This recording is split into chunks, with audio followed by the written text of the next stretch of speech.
শরীরে জ্বালা, শরীরে যন্ত্রণা, মানে বহু বছর সেবা পূজা পাইনি, বহু বছর ভগবানের স্নান হয়নি, শরীরে এত জ্বালা। দৈববাণী করে ওই মাধবেন্দ্র পুরীকে বলেছিল, মাধব আমার শরীরে যে বলো জ্বালা হচ্ছে, এত গরম, আমরা তো মা এসি ঘরে ঘুমাচ্ছি, পাখা ছাড়া চলতে পারছি না। আর অনেক অনেক ভক্তের বাড়িতে গিয়ে দেখবে বাবা, সে একেবারে তিনতলা, সে চিলেকোঠার উপরে ঠাকুর, অ্যালবেস্টার দেওয়া আছে, ভগবানের গায়ে হাত দিয়ে দেখবে বাবা আগুনে যেন আগুন হয়ে আছে ভগবানের গা। দেখবে কেন? সে তো কথা বলতে পারে না, সে তো বলবে না বাবা বাজারে যাচ্ছ আমার জন্য একটা ক্যাডবেরি এনে দিও, সে তো কোনোদিন বায়না করবে না, সে তো চাইতে জানে না, সে দিতে শিখেছে কিন্তু চাইতে শিখে।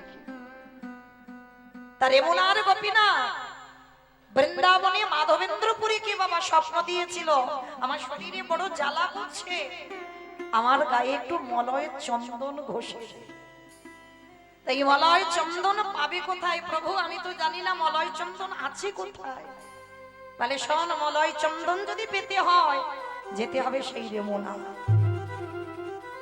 আর রেমুনায় গিয়ে যদি ওখানে পেয়ে যাস, ভগবান তো অন্তর্যামী, সবই জানে বাবা। ঘুরতে ঘুরতে ঘুরতে ঘুরতে সেই বৃন্দাবন থেকে পায়ে হেঁটে, কিন্তু এই মাধবেন্দ্রপুরী এমন একজন ভক্ত জীবনে কারোর দ্বারে গিয়ে বাবা হাত পেতে কিছু চাই, মানে খিদেতে যদি মাধবেন্দ্রপুরী মরেও যায় তথাপি একটা দিনের জন্য কারোর কাছে হাত পেতে বলবে না আমার খিদে পেয়েছে কিছু খেতে দাও। এইরকম বৈষ্ণব ছিলেন মাধবেন্দ্রপুরী। তো সেই বৃন্দাবন থেকে আমার গিরি গোবর্ধনের গায়েতে চন্দন লাগাবে বলে মলয় চন্দন, মানে মলয় চন্দন পাচ্ছে না, খুঁজতে খুঁজতে রেমুনায় এসে গেছে, একটা বটবৃক্ষের তলায় বসে আছে মাধবেন্দ্রপুরী। আজকের দিনে আমাদের বিশেষ করে কথাটা শুনতে হবে মা। তা যখনই গাছতলায় বসে আছে না, ভক্তরা দল বেঁধে সন্ধ্যাবেলায় যাচ্ছে। তা মাধবেন্দ্রপুরী বলেন, ও ভাই তোমরা সব কোথায় যাচ্ছ গো এত দল বেঁধে? বলে সে কি তুমি জানো না বাবাজি, আমাদের এখানে গোপীনাথের মন্দির আছে, আর এই গোপীনাথের মন্দিরে অমৃত কেলি প্রসাদ দেওয়া হয়। অমৃত কেলি, প্রসাদটার নাম অমৃত কেলি। এটা কেমন জানো? যেটাকে আমরা ক্ষীর বলছি, আপনারা ক্ষীর বানিয়ে খাবেন তার স্বাদ। আর যদি কোনোদিন রেমুনায় যান, একটা রেমুনার ওই ক্ষীরের ভাণ্ড কিনে খেয়ে দেখবেন, আপনাদের চরণ দর্শন করে সৌভাগ্য হয়েছে, যারা গেছেন দেখেছেন। ওই ক্ষীর যদি একবার সেবা করেন, সে আপনি ঘরে যদি বানান ওই রকম ক্ষীর বানাতে পারবেন না। কেন? ওইটা শুধুমাত্র অমৃত কিন্তু আমার গোপীনাথ প্রসাদ। তা ভক্তরা সবাই বলছে, ও বাবাজি যাবে নাকি আমাদের সঙ্গে? বলে না ভাই তোমরা যাও, আমি যাব না, কারণ ভগবান তো চাই না কোনোদিন, মাধবেন্দ্রপুরী চাই না কারোর কাছে। তা সবাই যখন যাচ্ছে গোপীনাথের সন্ধ্যা আরতি হবে, অমৃত করে ভোগ লাগা হবে, প্রতিদিন 12টা করে মালসা, প্রতিদিন ওই অমৃত কেলি ক্ষীর 12টা মালসা দেওয়া হয় বাবাজি, প্রতিদিন নিত্য 12টা মালসা। আর এখন আর বাবা মালসা নেই, সে ছোট ছোট খুরি হয়ে গেছে। যখন কারার কথাটা বলছি তখন মালসা ছিল, মালসাতে করে 12টা মালসায় অমৃত কেলি দেওয়া হতো। এবার মাধবেন্দ্রপুরী গাছতলায় বসে আছে, সবাই চলে যাচ্ছে। মাধবেন্দ্রপুরী মনে মনে ভাবছে, গোপীনাথ নিজের জন্য নয়, মনে মনে ভাবছে যে অমৃতে কলি কি করে বানাতে হয়, যদি আমি একবার জানতে পারতাম না তাহলে আমার বৃন্দাবনে গিরি গোবর্ধন জিওকে একটু সেবা করাতাম। মানে নিজে যে খাবে এইটা একবারও ভাবছে না যে আমি যদি জানতাম কি করে বানাতে হয় তাহলে আমি একটু বানিয়ে খেতে পারতাম, এটা নয়। অনেক অনেক ভক্তরা আছে বাবা, এই আপনাদের মধ্যেই আছে, আপনারা বুঝতে পারছেন না, জানতে পারছেন না। যা যা কিছু বাজারে প্রথম ওঠে, যে কোনো সবজি বলো ফল বলো, মনে মনে একটাই ভাবনা আগে আসে, আগে আমার ভগবানকে সেবা দিই, ভগবানকে সেবা দিয়ে তারপরে প্রসাদ পাই। তা মাধবেন্দ্রপুরীর মনে ইচ্ছা, যদি জানতাম কি করে বানাতে হয় তাহলে আমি নিজের হাতে বানিয়ে আমি আমার গিরি গোবর্ধন জিউকে দিতাম। অন্তরে আমি ভগবান অন্তরে জানতে পেরে ওই ভক্ত যদি চায় মনোবাক্যে ভগবানের কাছে কিছু জানা, আমার ভগবানের পৃথিবীর যে প্রান্তে থাকুক না কেন, ও যে ভক্তের মনোবাসনা,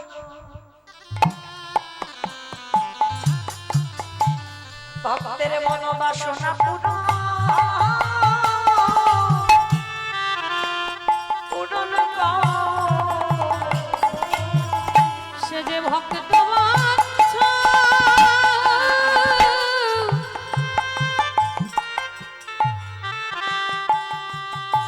সে যে ভক্ত বাঞ্ছা পূর্ণ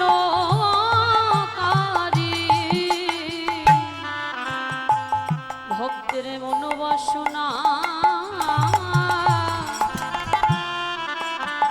সে যে পূরণ করে। এইবারে যখন ভক্তরা সন্ধ্যারতি হয়ে গেল,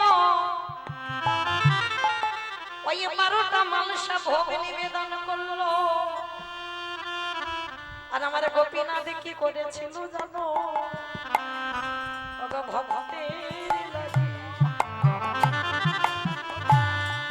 আমার ভগবান চুরি করি, আমার ভক্ত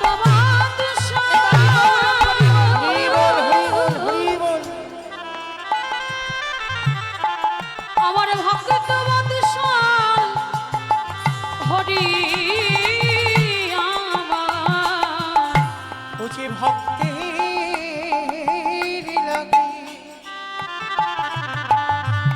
ভক্তের লাগি চুরি কারে। ভগবান তো জানে ভক্ত যদি খিদেতে মরেও যায়, ভক্ত আমার কাছে কোনোদিন কিছু চাইবে না।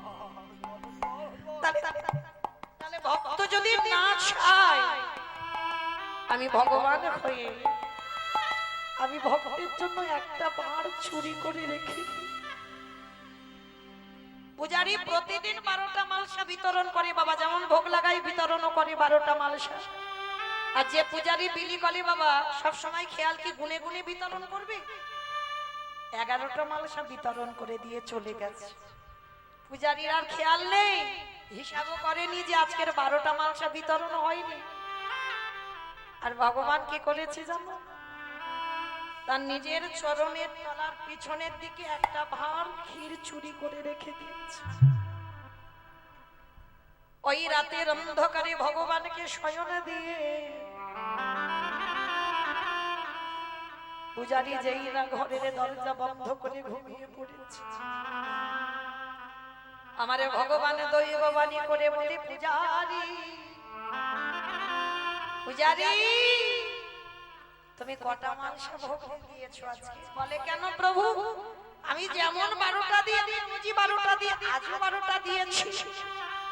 বলে হিসেব করে দিয়েছো তো? বলে হ্যাঁ প্রভু, আমি হিসেব করে 12টা মালসা দিয়েছি। কই একবার দিয়ে দেখো তো, 12টা মালসা যখন দিয়েছো তাহলে ভক্তদের বিতরণ করেছো কটা মালসা? বলে কেন প্রভু 12টা মালসা। ভগবান বলে না পূজারি, 12টা মালসা তুমি বিতরণ করনি, 12টা মালসা নিবেদন করেছো আর ভক্তদের বিতরণ করেছো 11টা মালসা। প্রভু তাহলে আর একটা মালসা গো? বলে যাও যাও পূজারি, ওই মন্দিরের দরজা খুলে দেখবে আমি গোপীনাথ দাদাই আছি। আমার চরণের পিছনের দিকে একটা ভাঁড় চুরি করে রেখে দিয়েছি। প্রভু তুমি চুরি করেছো কেন? তুমি চুরি করেছো কেন? তুমি তো এক ভাঁড় ক্ষীর খাবে, চাইতে পারতে, আমি তোমাকে একটা ভাঁড় দিয়ে আসতাম। ওরে ভক্ত রে, এই জগতে সংসার আছে, কোনদিন আমি আমার জন্য কিছু চুরি করি না। আমার ভক্তের লাগি চুরি করি। যেই না বলেছে ভক্তের জন্য চুরি করি প্রভু, কে সেই ভক্ত? কত বড় ভক্ত, যার জন্য আমাদের বিগ্রহ ক্ষীর চুরি করে রেখেছে। বলে যাও পূজারি, এই রাতের অন্ধকারে গিয়ে দেখে এসো, ওই অনতি দূরে একটা গাছের তলায় আমার ভক্ত মাধবেন্দ্র পুরী বসে আছে। যাও, সে কোনদিন খিদেতে যদি মরেও যায় কারোর কাছে কিচ্ছু চাই না, আর আমি তো জানি আমার ভক্তের খিদে পেয়েছে, তাই তো আজকের এই ভাঁড়টা চুরি করেছি। যাও পূজারি, আমার ভক্তকে এই ভাঁড়ের প্রসাদীটা একটু পাইয়ে দিয়ে এসো। পূজারি যখনই স্বপ্নটা পেয়েছে না, পাগলের মতো বাবা ওই রাতের অন্ধকারে মন্দিরে প্রবেশ করে ওই এক ভাঁড় ক্ষীর গিয়ে ভগবান নিজের ধুতির তলায় আড়ালে রেখে দিয়েছে, যাতে কারোর চোখে না পড়ে। সেই ভাতটা তুলে নিয়ে ছুটতে ছুটতে যাচ্ছে। কোথায় আছো মাধবেন্দ্র পুরী? যারে লাগে গোপীনাথ ক্ষীর কইল চুরি। পাগলের মতো ছুটতে ছুটতে বাবা দেখে না গাছতলা এক বাবাজি বসে আছে, জপের মালায় জপ করছে। পূজারি গিয়ে ভাতটা হাতে করে নিয়ে বলছে, বাবাজি এই নাও প্রসাদ। মাধবেন্দ্র পুরী তো অবাক হয়ে গেল। আমি যে মনে মনে ভাবছিলাম যে কি করে অমৃত কেলি বানাতে হয়, যদি একটু স্বাদ বুঝতাম তাহলে আমি মনে হয় বানিয়ে দিতাম। আচ্ছা পূজারি, তুমি জানলে কি করে আমার মনের কথা? বলে না গো না, আমি তোমার মনের কথা জানি না, তোমার মনের কথা সেই জেনেছে যে জন মন্দিরে বাঁকা করে বাঁকা হাতে কালো শশী দাঁড়াই আছে। জানো তুমি নাকি কারোর কাছে কিছু চেয়ে খাও না, ওই জন্য তো আমাদের গোপীনাথ একটা ভাঁড় চুরি করে নিয়েছে। বলি ধরো ধরো মাধব প্রসাদ পাবো। বলে তোমার লাগি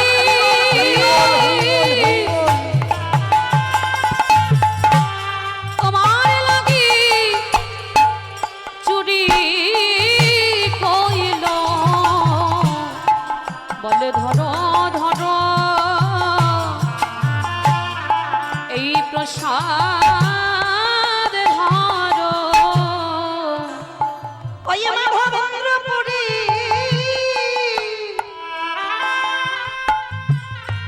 আজ নয়ন জলে বক্ষ যুগল ভাষায় কাঁদে আর বলে গোপীনাথ, আমি আমার বৃন্দাবনে গিরি গোবর্ধন জীবকে ভালোবেসেছিলাম, আমি কোনোদিনে তোমায় চোখে দেখি না, আর তুমি আমার কষ্টের কথা ভেবে তুমি আমার জন্য ক্ষীর চুরি করেছো। দাও দাও বাবা প্রসাদে দাও।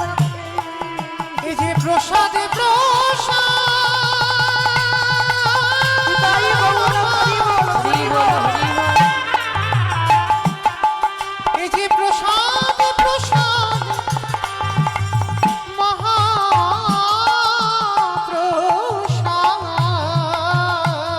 বলে দাও দাও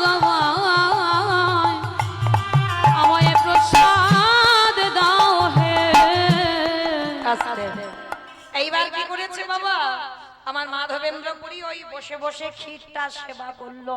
শুধু ক্ষীর নয়, ভগবান ভান্ডারটা চুরি করেছে বলি না, সেটাও ফেলেনি, কারণ আমার ভগবান আমার জন্য চুরি করেছে। কোথায় ফেলবো আমি এই ভাতটা? মাধবেন্দ্র পুরী মনে মনে ভাবছে এখনো তো মলয় চন্দন পাইনি, তার থেকে একটা কাজ করি, এই ভাতটা আমি আমার আঁচলে বেঁধে রাখি, যতদূর রাস্তায় যাব এই ভান্ডারটা ওই পাত্রটা ভেঙে ভেঙে আমি একটু করে প্রসাদী স্বরূপে পাবো। কোথাও ফেলেনি, ভগবান চুরি করেছে বলে, ভগবানের উচ্ছিষ্ট, ভগবান ওতে পরশ করেছে বলে মাধবেন্দ্র কোথাও ফেলেনি পাত্রটা। আজকে সেই মাধবেন্দ্র পুরী যখন বসে বসে খাচ্ছে না, বয়স হয়েছিল তো, আর কোথায় ঘুরে ঘুরে জঙ্গলে মলয় চন্দন পাবে? গোপীনাথ কেঁদে বলল, মাধবের মলয় চন্দন নিয়ে তোকে আর বৃন্দাবনে যেতে হবে না। ওই বৃন্দাবনের যেই গিরি গোবর্ধনে যেও, সেই তো আমি গোপীনাথ।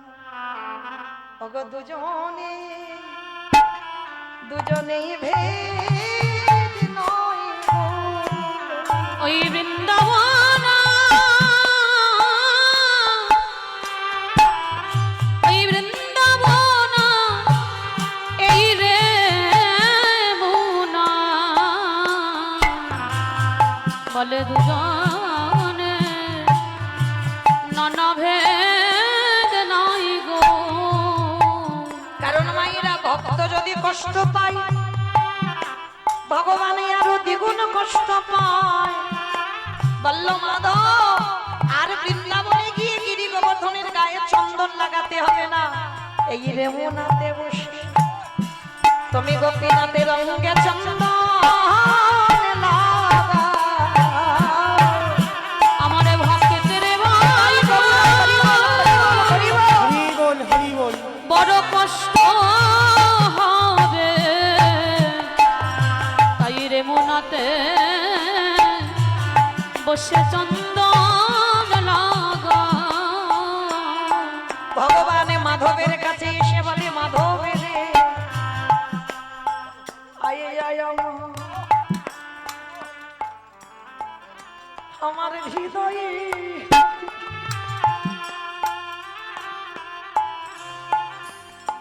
হরি আয় আয় আমার হৃদয়ে ওরে বহুদিন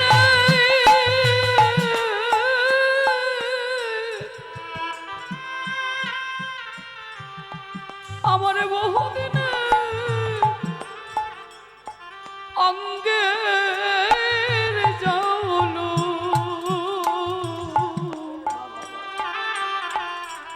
বলে আই আই হৃদয়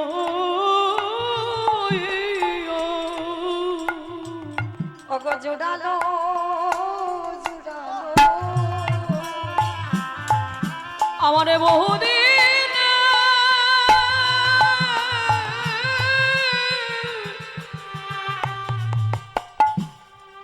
আমার বহুদিন এই অঙ্গের জল জল জুড়াইল জুড়াইল আজ দুজনায় কাঁদে ওই ভক্ত কাঁদে নিতাই গৌরে হরি বল খুলে।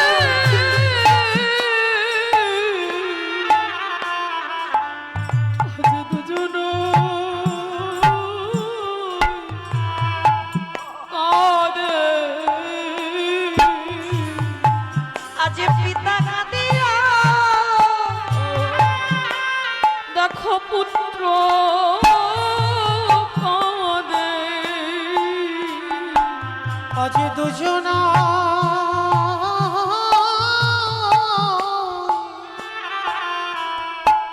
কাঁদে। বলে কাঁদবে নব কেন গো? সে যে কাঁদেবে বলে নিতাই গৌরে হরি বল কাঁদেবে হরি বলে বল। এসেছে গো। বলি কাঁদেবে না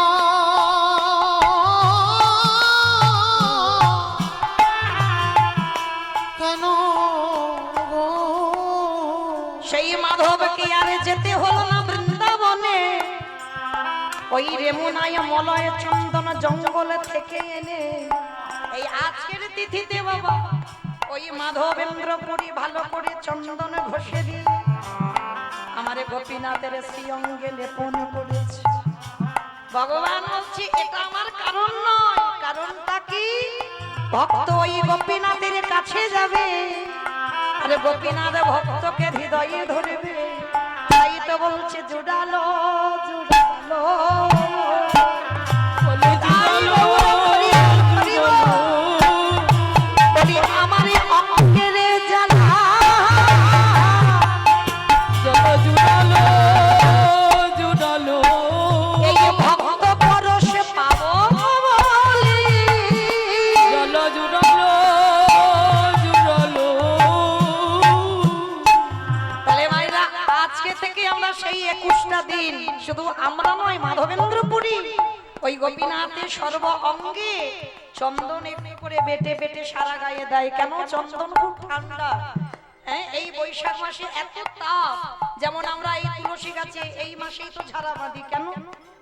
এত গরম, এত তাপ থাকে বাবা, তুলসী গাছ তো মরে যাবে, বাঁচবে না এত গরমে।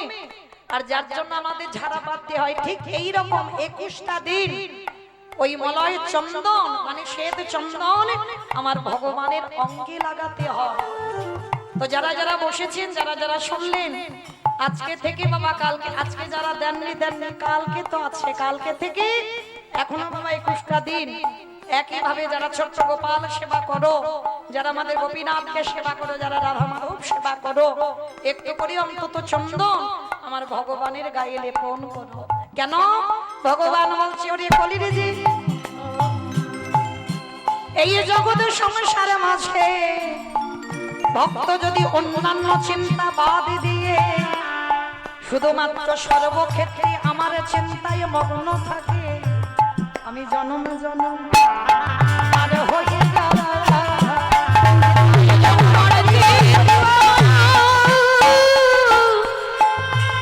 আমার চিন্তা সদাই করে, আমি জন্ম জন্ম তারে হরে যাই। তাহলে আজকে দিনে বাবা সেই চন্দন যাত্রা শুরু হচ্ছে। আবার আজকে তিথিতে বাবা সূর্যদেব মহাভারতে দ্রৌপদীর হাতে দিয়ে তুলে দিয়েছিল বাবা অক্ষয় পাত্র। এই অক্ষয় পাত্রটা কেমন জানো? মানে কোনদিন আজকে তিথিতে যারা যারা যা কিছু করেছো বাবা ক্ষয় হবে না, সব অক্ষয়। কারোর সঙ্গে ঝগড়াঝাটি করোনি তো? আর ঝগড়াঝাটি করেও যদি থাকো না, এটাও অক্ষয়। হ্যাঁ, এটাও সারা জীবনের ঝগড়াঝাটি দ্বন্দ্ব বিবাদ থেকেই গেল। তো আজকে এই সূর্যদেব দ্রৌপদীর হাতে তুলে দিয়েছিল অক্ষয় পাত্র। কেমন জানো পাত্রটা? মানে লাখো লাখো কোটি কোটি ভক্ত যদি আসে, এই পাত্রের অন্ন প্রসাদ বা খাবার কিছুই ফুরাবে না কোনদিন। তবে হ্যাঁ, তখন ফুরাবে যদি আমার দ্রৌপদীর প্রসাদ পাওয়া হয়ে যায়, তখনই কম পড়ে যাবে বাবা। এই নিয়মটা এখন আমরা অনেক পরিবারে মেনে চলি। দেখবেন ঘরের যে বউ হয়, ঘরের যে ঘরণী হয় না, সবার আগে কোনোদিন খেতে নেই। ও যত বেলা হোক, হয়তো আত্মীয় পরিজন আসবে, লোক কুটুম আসবে, খবর দেওয়া হয়েছে, এখন তো ফোনের যুগ, যতক্ষণ না সেই তারা এসে বাবা প্রসাদ পায়, তার আগে আমাদেরকে খেতে নেই। কেন নেই? এটা দ্রৌপদীর শিক্ষা দিয়ে গেল যে ঘরের ঘরণী যে হয় সে যদি আগেই খেয়ে নেয়, ঘরের লক্ষ্মী যদি আগে খেয়ে নেয়, তাহলে আজ যারা যারা আসবে বাবা তাদের কমও পড়তেই পারে।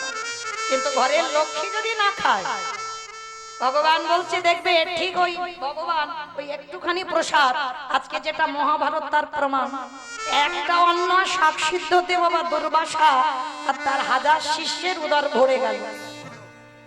একটা অন্ন আর একটা শাক সিদ্ধ সম্ভব? কিন্তু ভগবানের কৃপা থাকলে সব সম্ভব হয়।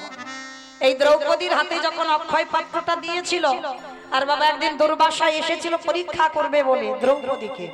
কিরকম পরীক্ষা? বলে দেখো কোনদিন তো সেবা দিতে পারবে না, এরা জঙ্গলে বাস, আর ওই জঙ্গলে যা কিছু পায় তাই তো খায়, আর দুর্বাসার 1000 শিষ্য, এদের খেতে দেবে কি করে? চিন্তায় পড়ে গেল।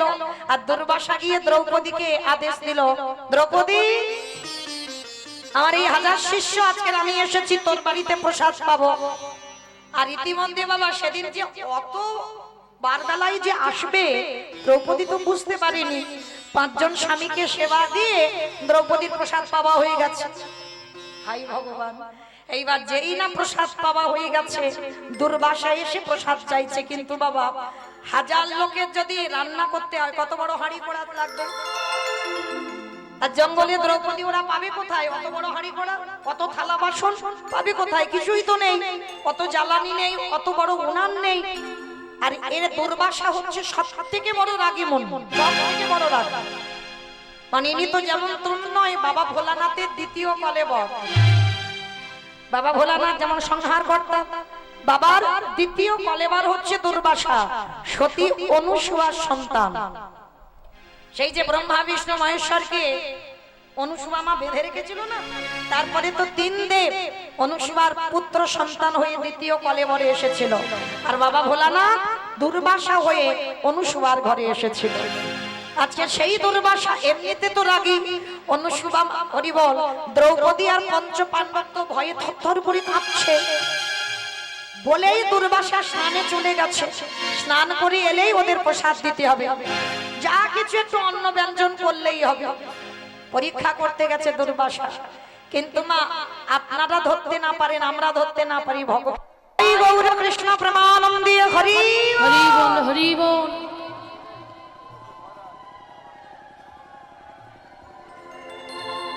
রাধে আমার কোথায় ছিলাম বলো তো? ভুলে গেলাম। কোথায় ছিলাম? বেশ, রাধে জয় রাধে।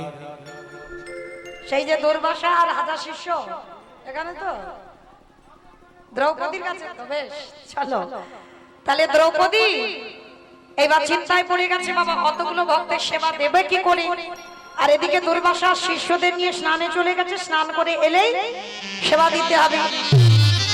আর সেদিন দ্রৌপদী পঞ্চস্বামীকে সেবা দিয়ে আর দ্রৌপদীর সেবা হয়ে গেছে। ওই যে বললাম ঘরের নারী যদি বাবা, ঘরের লক্ষ্মী যদি সেবা হয়ে যায় তাতে কম পড়তে পারে। এবার অক্ষয় পাত্র বাবা যেটা দিয়েছিল সূর্যদেব, তার থেকে তো দ্রৌপদীর সেবা হয়ে গেছে। মানে আর কিচ্ছুটি নেই, যারা রান্না করেছে 6 জন 5 জন স্বামী, আর দ্রৌপদী সেবা হয়ে গেছে। আর সেদিন বাবা প্রসাদ পেয়েছিল কলা পাতায়, কলা পাতায় প্রসাদ পেয়েছে। দ্রৌপদী ভয়ে চিন্তায় পড়ে গেল যে এইবার দুর্বাসা যদি আসে, সেবা যদি দিতে না পারি, না জানি আমার কত অভিশাপ করে যাবে। চিন্তায় পড়ে নিরজনে বসে বসে চিৎকার করে শুধু একবার ডাক দিয়েছিল, সখা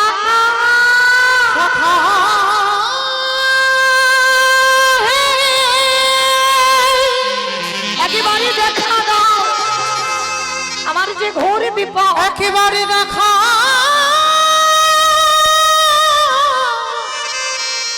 দেখা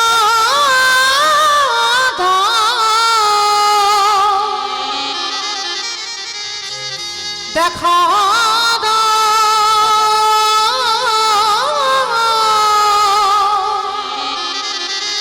সখা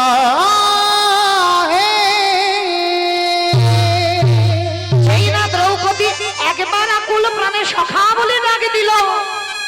আরে কি ভগবান থাকিতে পারে? ওই দ্রৌপদীর আকুল আত্মনাতে আমার ভগবান ছুটে এসে দাঁড়াইল সখীর দ্বারে যা। বুঝি ভক্তে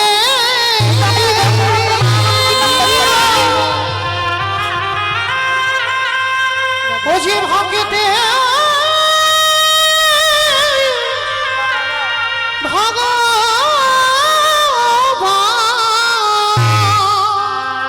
একেবারে দেখা দাও, ভক্ত ডাকিলে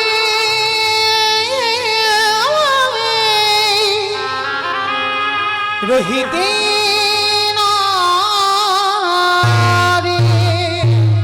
যেই না দ্রৌপদী একবার সখা বলে ডাক দিল, ভগবান চতুরের চূড়ামণি এসে দ্রৌপদীর সামনে দাঁড়িয়ে বলছে, সখী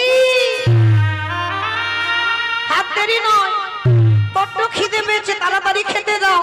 আর তুমি কেন ডেকেছো আমি পরে একটু শুনে নেব, আগে আমার খাবারের ব্যবস্থা করো। ছলনাময় তো। আর যেই না দ্রৌপদীর কাছে এসে কৃষ্ণ খেতে চেয়েছে, দ্রৌপদী মাথায় হাত দিয়ে বসেছে, হাই ভগবান, আমি আমার সখাকে ডাকলাম, আমার ঘোর বিপদ, আমার ঘরে কিচ্ছুটি নেই, আর আমার সখা এসে বলছে দ্রৌপদী আমার তাড়াতাড়ি খেতে দাও কিছু। ভগবান এসে বলছে, কি ব্যাপার সখী, এখনো দাঁড়িয়ে আছো কেন, খেতে দাও। আমায় বড্ড খিদে পেয়েছে। যেই না ভগবান দাঁড়িয়ে দাঁড়িয়ে সখীকে ডাক দিয়েছে, আমার দ্রৌপদী এসে করজোড় করে বলে, সখাকে তুমি কি সত্যি অন্তর্যামী ভগবান নয়? আমি যে কেন তোমাকে ডাকে দিলাম না তুমি কি বোঝো না? ভগবান হেসে বলছে, আমি খুব বুঝি, মানে ওইটা আমি পরে শুনবো, আগে আমার খেতে দাও, তারপরে আমি তোমার কথা শুনবো। আর আমার পেটে যখন এত খিদে, আমার তোমার কথা আমি কানে শুনতেই পাবো না। মানে দ্রৌপদী বলবে আর ভগবান যেন শুনতে চাইছে না। মানে দ্রৌপদী ভুলে যাচ্ছে বাবা ভগবান কে। সে তো অন্তর্যামী গো, প্রতিটা ভক্তির অন্তরের কথা বলছে। কে গো মায়ের অন্তর্যামী নয়? ভগবান যদি অন্তর্যামী না হবে, দেবর্ষি নারদকে একদিন ডেকে বলেছিল, ও নারদ, কি ব্যাপার এখানে নিরজনে বসে বসে তুমি কি ভাবছো? নারদ করজোড় করে বলছে, প্রভু একটা কথা বলবো। কি কথা? বলে, প্রভু তোমার এই অন্তর্যামী কেন বলে? বলে, সে কি নারদ, তুমি জানো না আমায় অন্তর্যামী কেন বলে? শোনো আমি তোমায় বলি। বলে, কি বলবে প্রভু? শোনো, ওই যে গঙ্গার ঘাট দেখছো, ওইখানে গিয়ে তুমি একটা ডুব দেবে, আর ডুব দিয়ে তুমি হাতে যা পাবে তুমি আমার কাছে তুলে নিয়ে আসবে। তা নারদ ছুটে গেছে বা গঙ্গার ঘাটে ডুব দিয়েছে, আর ডুব দিয়ে একটা বড় পাথর পেয়েছে। পাথরটা নিয়ে ভগবানের কাছে এসে বলছে, প্রভু এই না ডুব দিয়ে আমি একটা পাথর পেয়েছি। আর যেই না পাথরটা ভগবানের কাছে এনে ধরেছে, ভগবান বলছে, আচ্ছা নারদ এবার পাথরটা এখানে দ্বিখণ্ডিত করো। আর যেই না পাথরটা দ্বিখণ্ডিত করা, সঙ্গে সঙ্গে পাথরের ভিতর থেকে ছোট ছোট পিঁপড়ে বার হচ্ছে। তা ভগবান হেসে বলছে, নারদ কিছু বুঝলে? বলে, ঠাকুর তোমার মাথা ঠিক আছে তো? আমি তোমার কাছে জানতে চাইলাম তোমাকে অন্তর্যামী কেন বলে, আর তুমি বললে নারদ ডুব দাও, তুমি ওর ভিতরে কি আছো গুড়িয়ে আনো, আবার এখানে আনতে বলছে ভেঙে দাও, আমি কিছু বুঝতে পারছি না। নারদ, পাথরটা ছিল কোথায়? তাহলে কেন ঠাকুর জলের তলায়? আর জল থেকে যখন নিয়ে এলে এখানে যখন ভাঙলে তুমি কি জানতে এই পাথরের ভিতরে এই ছোট ছোট পিঁপড়ে বাসা বেঁধে আছে? বলে, না আমি কি করে জানবো? বলে, না রো, ওই জলের তলায় পাথরে ছিল, পাথরের ভিতরে পিঁপড়ে বাসা বেঁধেছিল। ওদের আহারের ব্যবস্থা জগতে কেউ করে না, ওদের আহারের ব্যবস্থা আমাকে নিত্য করে দিতে হয়। আর এই জগৎ সংসারে প্রত্যেকের অন্তরের কথাই আমি বুঝি, আমি জানি। নারদ, এইবার বুঝলে তো? সবার অন্তরের কথা আমি জানি বলে আমি হলাম জগতে অন্তর্যামী। ও, এইবার বুঝেছি প্রভু। তা ভগবান অন্তর্যামী সখী দ্রৌপদীর কাছে এসেছে। সখী, পরে তোমার কথা শুনবো, আগে আমার খেতে দাও, বড্ড পেটটা জ্বলছে। শেষে বিরক্ত হয়ে দ্রৌপদী বলছে, সখা আমার কথা শুনবে তো? আমার কথা না শুনে তুমি বলেই যাচ্ছ শুধু। আচ্ছা ঠিক আছে, আমি এবার শুনবো, বলো কি হয়েছে। সখা হে, তুমি যে আমার ঘরে আজ সেবার কথা বলছো, কিন্তু সূর্যদেব যে অক্ষয় পাত্র দিয়েছিল আজকে আমি প্রসাদে পেয়ে নিয়েছি, কিছু তো নেই, আমি তোমাকে কি দেব? আর তুমি জানো আজকের আমার ঘরে দুর্বাসা 1000 শিষ্য এসেছে, তাদেরকে প্রসাদ দিতে হবে, কিচ্ছু নেই ঘরে, আমি দেব কি করে? ভগবান বাবা দুর্বাসার কথাটা শুনছে না। ভগবান বলছে, দ্রৌপদী আজকের কিসে করে প্রসাদ পেয়েছো? বলে, সখা কলা পাতা জুটেছিল আজকে। আচ্ছা তোমার ওই এঁঠো পাতাটা কোথায় ফেলেছো? বলে, কি হবে সখা? বলে, বলো না, তারপরে বলছি। এইবারে যেই না দ্রৌপদী দেখিয়ে দিল কলা পাতা ফেলে দিয়েছে, যেমন নর্দমায় আমরা ফেলে দিই। ভগবান ইঙ্গিত করে বললেন, সখী গো, ওই কলা পাতা থেকে ভালো করে গিয়ে দেখো ওই পাতাতে কি কিছু প্রসাদ লেগে নেই। দ্রৌপদী অবাক হয়ে গেল, সখা তুমি এটা কি বলছো? আমি পাতা নর্দমায় ফেলে দিয়েছি আর তুমি ওখান থেকে কুড়িয়ে পাবে? বলে সখী গো, তুমি বোধহয় জানো না, ও যে হলো আমার ভক্তের মহা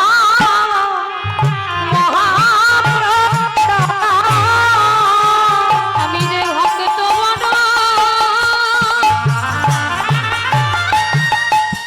বড় ভালোবাসি, বলি ও যে হলো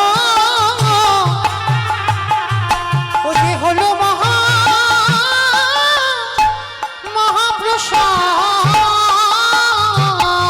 সখী আমি এ যুগে না, প্রতি যুগে যুগে ভক্তের মহাপ্রসাদে বড় ভালো।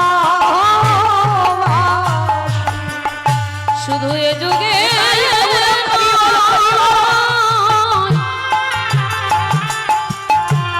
এ যুগে নয়, যুগে যুগে ভক্তের প্রসাদে বড় ভালোবাসি। মাইরা ভগবানকে নিবেদন করবে সেটা হয় প্রসাদ, আর ওটা যখন ভক্ত উচ্ছিষ্ট করে দেয় সেটা হয় মহা মহা মহাপ্রসাদ। এই যে জগৎ সংসারের মাঝে ভগবান বললেন আমারে ভালোবাসতে হবে না। এই জগতে যদি কোনো একজন ভক্ত সৌভাগ্যক্রমে একজন শুদ্ধ ভক্ত পেয়ে যায়, যদি কোনোদিন সেই ভক্তের উচ্ছিষ্ট প্রসাদে পেয়ে যায়, তারে নরজন ধন্য হবে গো। তাই গৌর হরিব ভক্ত প্রসাদ পেয়ে যাইব, তার নরজন ধন্য হবে। আস্তে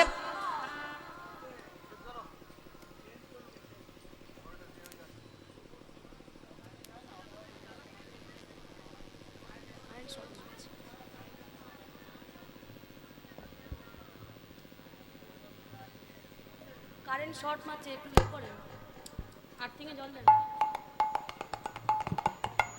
জরা নিতাই গৌর প্রেমানন্দে হরি বল হরি বল হরি বল হরি বল।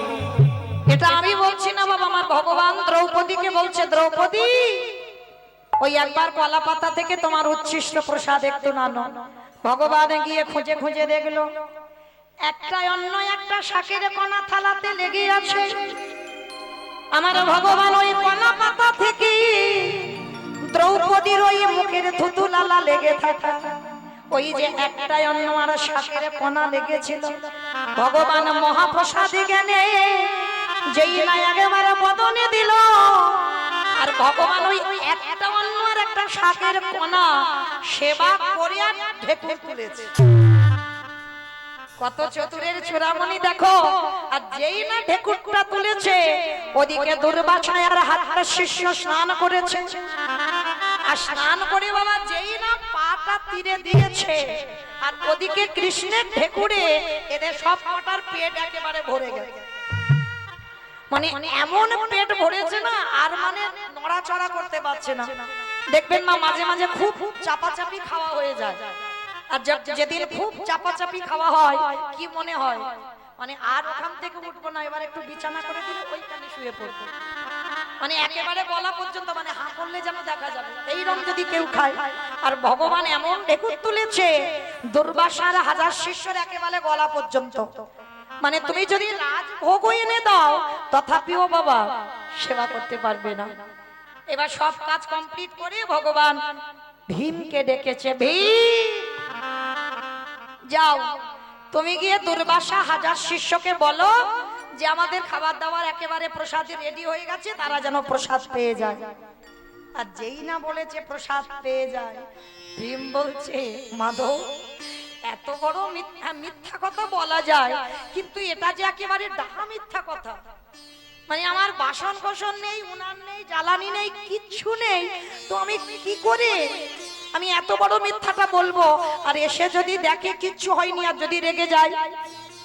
ভগবান বলছে আমার পরে ভরসা নেই বুঝি, আমি যেটা বলছি তুমি গিয়ে বলো রান্না বান্না কমপ্লিট, এসে যেন প্রসাদ পেয়ে যায়। মাধব এত বড় মিথ্যা আমি বলতে আবার বলে। ওই যে একটা কথা জানবেন, পৃথিবীর সব থেকে বড় মিথ্যাবাদী একজন, ওই যে বাঁশিটা ধরে আছে, সব থেকে বড় মিথ্যাবাদী। দেখেন চাল ডাল নেই, হাঁড়ি করা উনান কিচ্ছু নেই, রান্নাই হয়নি, বলে দুর্বাসা গিয়ে বলো রান্না বান্না হয়ে গেছে, এসে যেন প্রসাদ পায়। এইবার ভীম কি করেছে বাবা,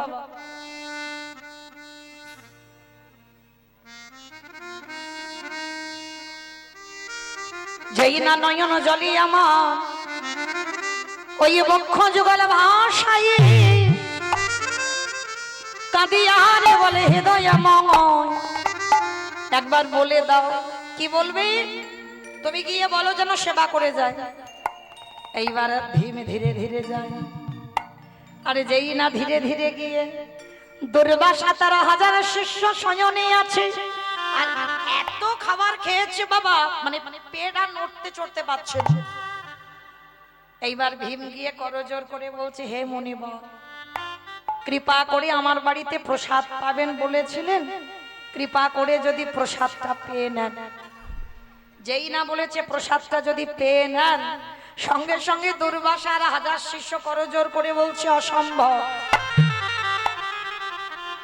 আমি বলেছিলাম ঠিক কথা, কিন্তু আজকের আর প্রসাদ পেতে পাবো না। কেন পারবে না?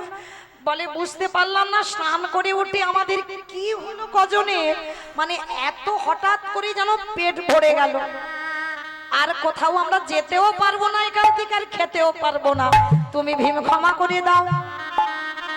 আর যেই না দুর্বাসা বলা, ভীম তো শোনা মাত্র চমকে, ভীমি মনে মনে ভাবলেন মাধব আজ আমার চৈতন্য হয়ে গেল, এই জগতে ভক্ত কোন ঘোর বিপদে পড়ে যদি সব কিছু বাদ দিয়ে যদি গোবিন্দ চরণ আশ্রয় করে বসে থাকে, ভগবান বলছে সকল বিপদে যদিও পড়ে যায়, সকল বিপদ থেকে আমি তাকে মুক্ত করে দেব। এইবার ভীম গিয়ে ভগবানের কাছে মাথাটা নিচু করে দাঁড়িয়েছে। ভগবান মুচকি মুচকি হেসে বলছে, কি ব্যাপার ভীম, এলো না? বলে প্রভু কি গন্ডগোল হলো বুঝতে পারিনি, যেই না বললাম প্রসাদী রেডি আপনারা চলে আসেন, বলল তাদের নাকি খিদেই নেই। ভগবান হেসে বলছে, ভীম জিজ্ঞেস করুনি কি করে হলো? বলে না, তারা বলছে তো নিজেরাই জানে না।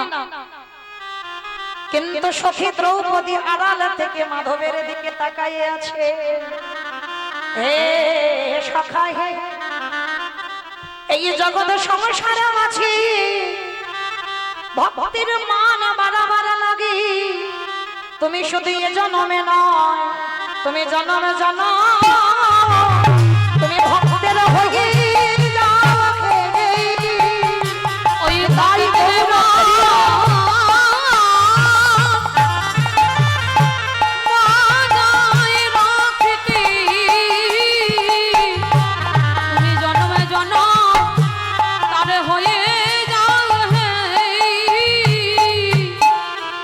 ভগবান দ্রৌপদীর মাথায় হাত দিয়ে বলছে, সখী হে, তুমি ডাকবে আর আমি আসবো না, এটা কি হয়?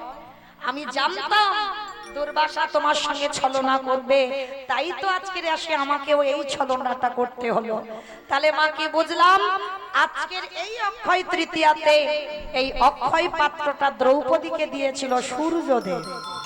এই অক্ষয় তৃতীয়ায় মহাভারত।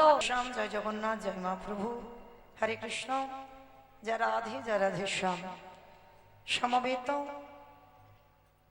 শুধু কৃষ্ণ অনুরাগী, গৌর অনুরাগী, মাতৃমণ্ডলী পিতৃমণ্ডলী, আহুত অনাহুত ভাগত এই গ্রামবাসী বৃন্দ, যারা আমার রাধা গোবিন্দে, যারা আমার গৌর নিতাই রাতুল চরণ আশ্রয় গ্রহণ করেছেন, তাহাদের সবাকার চরণে রইল আমার কোটি কোটি দণ্ডবত।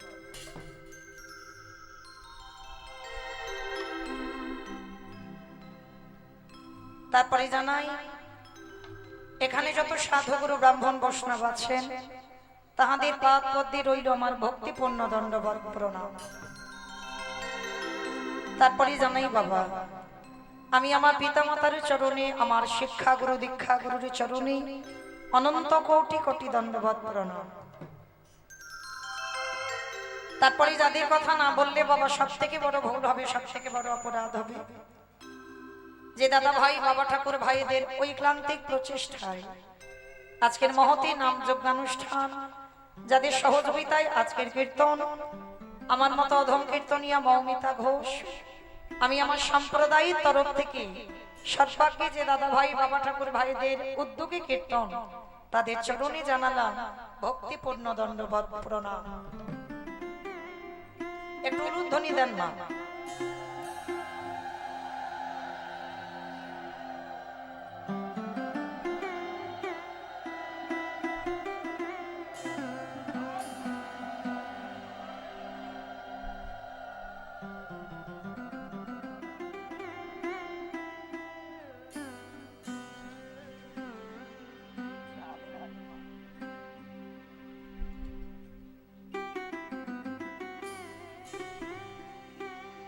নিতাই গৌর প্রেমানন্দে হরি বল হরি বল হরি বল হরি বল।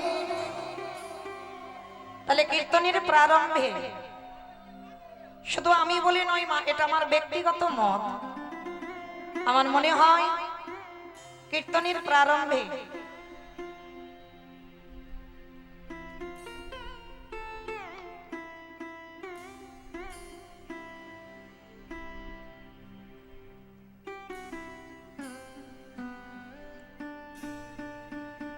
কীর্তনের প্রারম্ভে যদি প্রণাম দিতে হয়, আগে তাদেরকে দেওয়া উচিত। শুধু আমি বলে নয়, জগতে যত কীর্তনী আছে বাবা, যারা মাধুকরী করে, যারা ভিক্ষা করে, লোকের দাঁড়িয়ে দাঁড়িয়ে গিয়ে সবার কাছে ভিক্ষা করে, যারা সমাজের মঙ্গলের জন্য হরিনাম সংকীর্তনের আয়োজন করে, কারণ হরিনাম কোনো ব্যক্তিগত হয় না, সবার জন্য হয়। তাহলে সবার মঙ্গলের কথা ভেবে যারা হরিনামের আয়োজন করে, আমার মনে হয় কীর্তনের প্রারম্ভে সর্বাগ্যে তাদের চরণে দণ্ডবত জানানো উচিত। তাই আমি অধম কীর্তনিয়া মৌমিতা ঘোষ, আমি আমার সম্প্রদায়ের তরফ থেকে সর্বাগ্যে তাদের চরণে জানালাম ভক্তিপূর্ণ দণ্ডবত প্রণাম। বিশেষ করে বাবা প্রণাম দেওয়ার কারণ একটা, কারণ আমাদের ভুলে গেলে হবে না বাবা, এটা কলিযুগ। কলিযুগে যাগযজ্ঞ নয়, ব্রত পূজা নয়, ধ্যান তপস্যা নয়, যে যাই করো না কেন নয়, কলির মানুষের মুক্তির পথ হবে একটাই, এই হরির নাম সংকীর্তন। আর বিশেষ করে আজকে যে তিথিতে মা আপনারা কীর্তন শুনতে বসেছেন, বড় ধন্যাতি ধন্য দিন। আমার থেকে আপনাদের অভিজ্ঞতা বেশি, মানে একটা কীর্তনিয়ারা যত না জানে তার থেকে বাবা আপনারা ভক্তরা বেশি জানেন। কারণ আপনারা যে জায়গাতে বসেছেন বাবা, জায়গাটা ধন্যাতি ধন্য জায়গা। আপনারা মনে করেন কীর্তনিয়ারা অনেক বড়, ভুল কথা। কীর্তনিয়ারা বড় হয় না বাবা, আপনারা যে জায়গাটা বসেছেন ওইটা সব থেকে উঁচু জায়গা। নববিধা ভক্তির মধ্যে আগে বলছে শ্রবণ, তারপরে বলছে কীর্তনম। আগে শুনতে বলছে, আগে বলতে বলেনি। তাহলে আগে শোনার জায়গা, তারপরে বলার জায়গা। তাহলে যে জায়গাটায় বসেছেন মা, বড় ধন্যাতি ধন্য জায়গা। আর আজকের দিনটাও বড় ধন্যাতি ধন্য, তাই না? আজকের দিনে কত কিছু বাবা বললে ভুলাবে না, মানে আজকের দিনটা নিয়ে যদি বর্ণনা করা হয় সারা রাত্রে ভুলিয়ে যাবে বাবা, তাও শেষ করা যাবে না, তাই না? কিন্তু শুধু একটা কথা মনে রাখতে হবে, এই যে আজকের অক্ষয় তৃতীয়া দিন আমরা সবাই একত্রিত হলাম, দিনটা শুধু ধন্যাতি ধন্য দিন নয়। শুধু ধন্য দাও আমার ভগবানকে, ধন্যবাদ জানাও ভগবানকে। কেন? ৮০ লক্ষ জনি ফেলে বাবা এই মানব জনিতে এসেছে। এই ৮০ লক্ষ বার আমাদের পিছনে ফেলা হয়ে গেছে, পোকামাকড় হলাম, গাছপালা হলাম, নদ নদী হলাম, কত কিছু হলাম, কিন্তু এই ৪ লক্ষ বার মানব জন্ম। এই মানব জন্মটাকে আমার মহাজনেরা বলছেন দুর্লভ জন্ম। কেন? পশু পাখিদের সন্তান হয়, আমরা মানুষ জাতি, আমাদেরও সন্তান হয়। পশু পাখিরা ঘুমায়, আমরা মানুষ আমরাও ঘুমাই। পশু পাখিরা খাবারের জন্য সকালবেলা অন্বেষণে যায়, আমরাও যাই। তাহলে পশু পাখিদের সঙ্গে তো আমাদের সব জায়গায় মিল আছে। দেখেন, ওদের দুটো চোখ, আমাদেরও দুটো চোখ, ওদের দুটো কান, আমাদেরও কান দিয়েছে, আমাদের দুটো চরণ দিয়েছে, ওদের পাখিদের দুটো ডানা দিয়েছে। আবার পশুদের আমাদের থেকে এক্সট্রা দুটো জুড়ে দিয়েছে, 4টে করে দিয়েছে ভগবানের কাছে যাবার জন্য। তাহলে সব জায়গায় যদি আমাদের সঙ্গে মিল থাকে, তথাপি বাবা ওদের জন্মটাকে দুর্লভ বলছে না, আমাদের জন্মটাকে দুর্লভ বলছে কেন? কারণ পশু পাখিরা ভগবানকে দেখিবারের জন্য দুটো নয়ন পেয়েছে বটে। ভগবানের কৃষ্ণ নাম হরি নাম শুনবারের জন্য করণ পেয়েছে বটে। ভগবানের কাছে যাবার জন্য ডানা পেয়েছে, ভগবানের কাছে যাবার জন্য তারা 4টি করে চরণ পেয়েছে। তাহলে সব তোমাদের সঙ্গে মিল আছে, আরো বেশি দিয়েছি বই কম নয়, তথাপি ওদের জন্মটাকে দুর্লভ বলছে না, আমাদের জন্মটা দুর্লভ হলো। কেন হলো? কারণ ওরা সেবা করবার জন্য বদন পেয়েছে বটে, কিন্তু হরি বলবার মতো, হরি বলবার মতো ভাষা ভাষা পেল না। ওরা নয়ন পেল,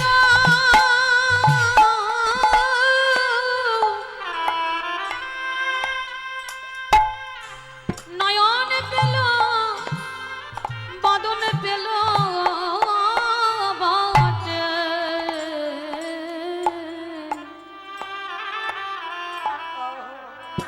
কিন্তু হরি বলবার মতো, বলবার মতো ভাষা পেল না। গগর হরি বললেন ওরে কলির জ্ঞানন্ধজি, কলির জ্ঞানন্ধজি, ওই 84 লক্ষ জনি জনমে পেয়ে 80 লক্ষ জনি ফেলে এসে 4 লক্ষ বার মানব জনম। কিন্তু পশু পাখিরা বলতে চায় বলতে পারে না, আরে আমরা মনুষ্য কুলে জন্ম নিয়ে বলবার জন্য আমরা বদনে পেয়েছি বটে, কিন্তু হেলায় জন্ম হারাইল। 84 লক্ষ জনি, হরি বল হরি বল। 84 লক্ষ জনি ভ্রমণ করে আমরা হেলায় জন্ম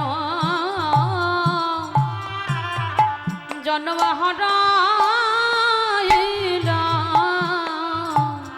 ওরে কলির জীবী আমরা চোখে থাকতে সব অন্ধ হলো, একেবারে হরি বলে কাঁদলাম না গো। আমরা সবাই মায়ার বাঁধনে বন্দী হলো। আমরা হরি ভজন করলাম না রে, আমরা ভজন যোগ্য দেখো দেহ পেলাম বটে, কিন্তু হরি ভজন করলাম না রে। আমরা শুধু এলাম খেলাম, এই ভব ছেড়ে চলে গেল। আমাদের আশা যাওয়ার সাগ হলো, দয়াল আমার মতো পাপী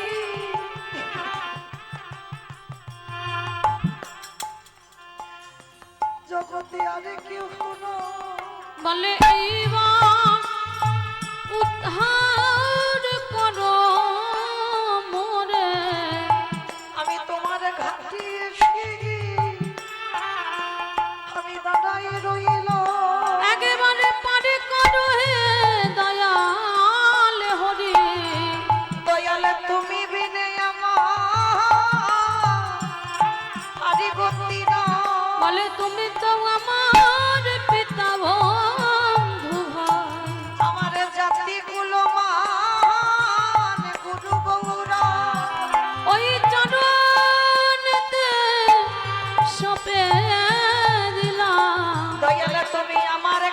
ধরে টেনে নিও।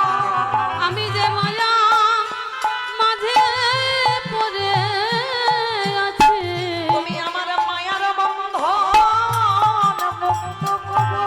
তুমি তো পতিত পাবন গৌর হরি। আমি ওই চরণে সব সপিনা।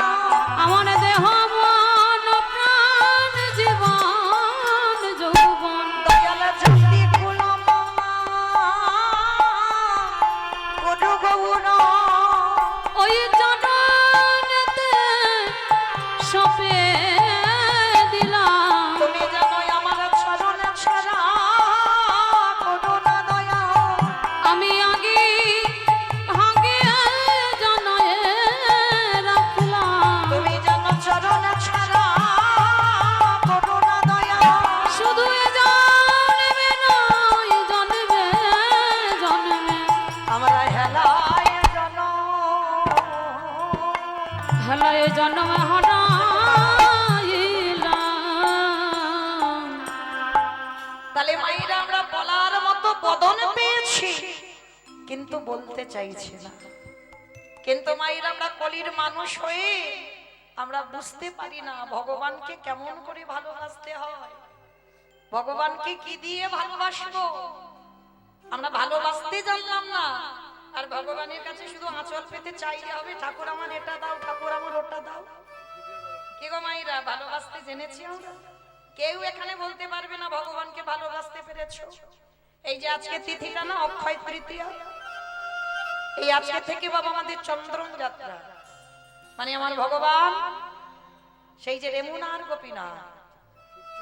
জানেন আপনারা? অবশ্যই জানেন যারা পুরী ধাম গেছেন। কতজন গেছেন না একবার হাত তুলে দেখান তো, জগন্নাথ ধাম পুরী ধাম। বাহ। আর এবার দেখান কতজন ভক্ত রেমুনায় গেছেন, এবার একবার হাতটা তুলে। হরি বল। দেবু ভাই তো যাবে, অনেক ভক্তদের নিয়ে যায়, যাওয়ারই কথা। কিন্তু মা দেখেন এতজন ভক্ত এখানে বসে আছে, হরি বল। যখন বললাম পুরী ধামে কতজন গেছেন সবাই হাত তুললেন, কিন্তু ওই রাস্তায় পুরী যাচ্ছে রেমুনার গোপীনাথ, তখন আবার হাত উঠছে না। কেন উঠছে না? এই কলির মানুষ বাবা আসল আসল জায়গাগুলো এখনো দর্শন করে না। কারণ সমুদ্রে যেতে হবে আর ঢেউ যেতে হবে, এটাই শুধু আমাদের চিন্তা ভাবনা, আর অন্য কোনো চিন্তা নেই। মানে টুরিস্ট বাসে যদি 4টে দিন যায়, 4টে দিন আমার ঢেউ খেতে হবে। কোথাও অন্য জায়গায় টাইম দাও বা না দাও, কিন্তু পুরী ধামে আমাকে টাইম দিতে হবে, তাই না? এটা আমরা জড়জগতের মানুষের কথা। কিন্তু মনে রাখতে হবে মা, যারা যারা পুরী ধামে যাবেন পরবর্তীতে, কোথাও যান বা না যান, দুটো জায়গা অবশ্যই যাবেন। এক হচ্ছে রেমুনার গোপীনাথ, আর আরেকটা হচ্ছে নীলমাধব। এই দুটো মানে পুরী ধাম থেকে 100 বা 90 কিলোমিটার হবে, অনেকটা দূর নীলমাধব। হ্যাঁ, অবশ্যই করে দর্শন করবেন। এর পরবর্তীতে যারা যাবে, অনেক ভক্ত বহুবার করে জানতো, কিন্তু নীলমাধব বহু ভক্ত দেখে না, রেমুনার গোপীনাথ দেখে না। আর এই যে আজকের দিনে দিনটা কেন বাবা তুলে ধরলাম, এই যে রেমুনার গোপীনাথ বৃন্দাবনে মাধবেন্দ্রপুরী, এই মাধবেন্দ্রপুরী বাবা মাটির তলা থেকে পেয়েছিল আমার গোপীনাথ, আর মাটি থেকে মাটির তলাতে বহু বছর পড়েছিল। আর মাটির তলায় বহু বছর পড়েছিল বলে এই বৈশাখ মাসে যখন মাটি থেকে তুললো না,